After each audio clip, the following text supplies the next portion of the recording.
آپ نے وہ واقعہ بھی سن رکھا ہوگا اور اس سے پہلے آپ نے دیکھا بھی ہوگا کہ جب موذی وبا کے دن کا آغاز ہوا تھا تو اس وقت طواف کعبہ کے بارے میں یہ بات کہی جا رہی تھی کہ طواف کعبہ کو روک دیا گیا ہے، لیکن دیکھا گیا تھا کہ خانہ کعبہ کے گرد پرندوں کا غول تھا جو کہ طواف کے عمل کو جاری رکھے ہوئے تھا۔ اس عمل کی ایک یادگار بھی آج کی اس ویڈیو میں آپ سے شیئر کی جائے گی اور یہ واقعہ جب آپ سنیں گے تو آپ حیران ہوں گے کہ اس طرز کا واقعہ کس طرح سے پیش آتا ہے۔ سوشل میڈیا پر ایک ویڈیو گردش کر رہی ہے جس کے بارے میں مختلف لوگ مختلف قسم کی آراء پیش کر رہے ہیں اور کہہ رہے ہیں کہ مسجد آیا صوفیہ کے ارد گرد مختلف قسم کے پرندے جن کو پہلے کبھی نہیں دیکھا گیا غول کی شکل میں وہ طواف کرتے ہوئے اس کے گرد گھومتے ہوئے نظر آ رہے ہیں۔ طواف کعبہ چونکہ خانہ کعبہ کے ساتھ منسلک ہے اور خانہ کعبہ کے لیے ہی خاص طور پر استعمال کیا جاتا ہے، اس لیے ہم طواف کا لفظ استعمال نہیں کرنا چاہیں گے اور آپ سے بھی گزارش کریں گے کہ آپ بھی بالکل بھی قطعی طور پر یہ نہ کہیں کہ وہ طواف کرتے ہوئے نظر آ رہے ہیں۔ ہاں، یہ بات تو تسلیم شدہ حقیقت ہے کہ مسجد آیا صوفیہ کے گرد چکر لگاتے ہوئے پرندوں کو دیکھا گیا اور وہ بہت بڑی تعداد میں غول کی شکل میں موجود تھے۔ ہم آپ کو اس بارے میں تفصیل آگاہ کریں گے، لیکن سب سے پہلے جو شیئر کرنا ہے وہ مسجد آیا صوفیہ کی تاریخی پس منظر کے بارے میں آپ کو بتانا ہے کہ مسجد آیا صوفیہ کتنی اہمیت کی حامل ہے۔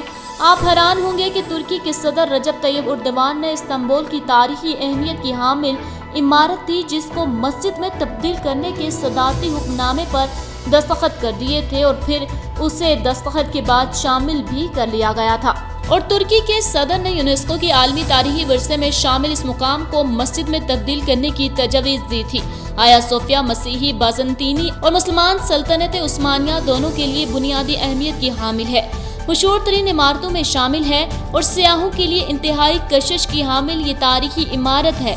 ترکی میں سیاح سب سے زیادہ اس جگہ کو دیکھنے کے لیے آتے ہیں اور اس مسجد کو یعنی آیا صوفیہ کو 1500 سال پہلے بازنطینی عہد میں گرجا گھر کے طور پر تعمیر کیا گیا تھا۔ 900 سال قبضہ کیا اور اسے مسجد میں بدل دیا گیا۔ 80 سال قبل جب خلافت عثمانیہ ختم ہوئی اور اسے عجائب گھر بنا دیا گیا۔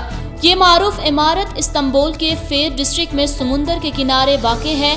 بازنطینی بادشاہ اس کی تعمیر کا حکم 532 میں دیا تھا جب اس شہر کا نام قسطنطنیہ تھا۔ یہ بازنٹائن سلطنت جس کو مشرقی رومی سلطنت بھی کہا جاتا ہے اس کا دارالحکومت بھی تھا۔ 1453 سلطنت عثمانیہ کے سلطان محمد دوم نے قسطنطنیہ پر قبضہ کر کے اس کے شہر کا نام تبدیل کر کے استنبول رکھا اور بازنطینی سلطنت کا خاتمہ کر دیا گیا۔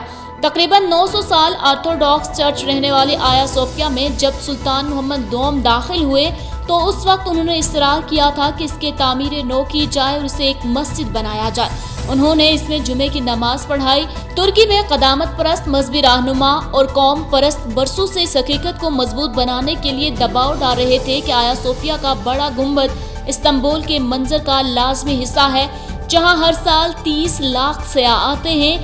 2019 میں 30 لاکھ سیاح کے ساتھ ترکی کا معروف ترین مقام تھا۔ حالیہ برسوں کے دوران اس میوزیم میں مذہبی سرگرمیوں میں اضافہ دیکھنے میں آیا تھا۔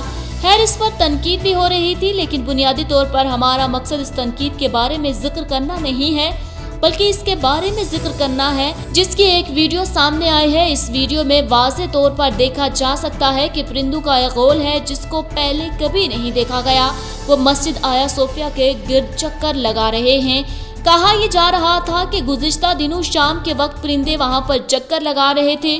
لوگوں کا کہنا تھا کہ یہ ویڈیو تو پہلے کی ہے لیکن سامنے اب آئی ہے، یعنی مختلف قسم کے توجہات پیش کی جا رہی ہیں، جبکہ سوشل میڈیا پر سبحان اللہ اور ماشاء اللہ کہہ کر بھی مسلمانوں کی جانب سے اس ویڈیو کو شیئر کیا جا رہا ہے اور اس کو جذبہ ایمانی کے ساتھ منسلک کیا جا رہا ہے۔ ممکن ہے کہ واقعہ ایسا ہی ہو کیونکہ کبھی بھی پہلے ایسا منظر ہم نے نہیں دیکھا کہ کسی عام مسجد کے گرد کبھی دیکھا گیا ہو کہ پرندوں کا کوئی گول چکر لگا رہا ہو، اور لیکن کسی بھی مسجد کے گرد ایسا چکر کیوں نہیں کاٹا پرندوں نے؟ یہ سوال بھی اپنی جگہ ہے اور آپ اس کو موجے سے تعبیر نہیں کر سکتے۔